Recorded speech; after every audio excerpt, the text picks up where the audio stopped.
Naputo lang ating ating shoutout sa ating kasi puno naman ang phone ko. Saglit lang.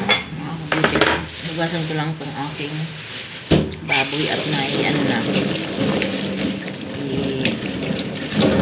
Na natin. Ibaba dyan natin.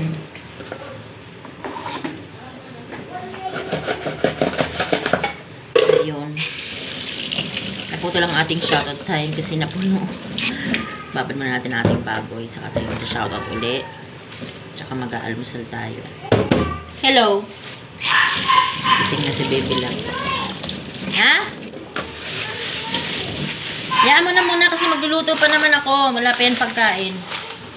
Wag mo muna yan anuhin. Opo, wag mo muna yan guluhin si Chiki. Wala pa wala pa siyang food. Wait lang, wala pa siyang food. Oh. Okay lang yun. Ayan, magluluto tayo ng ating kalabasa. Gigisa natin. Ahin natin ang ating baboy. No! Huwag kang mag-music dyan. Opo,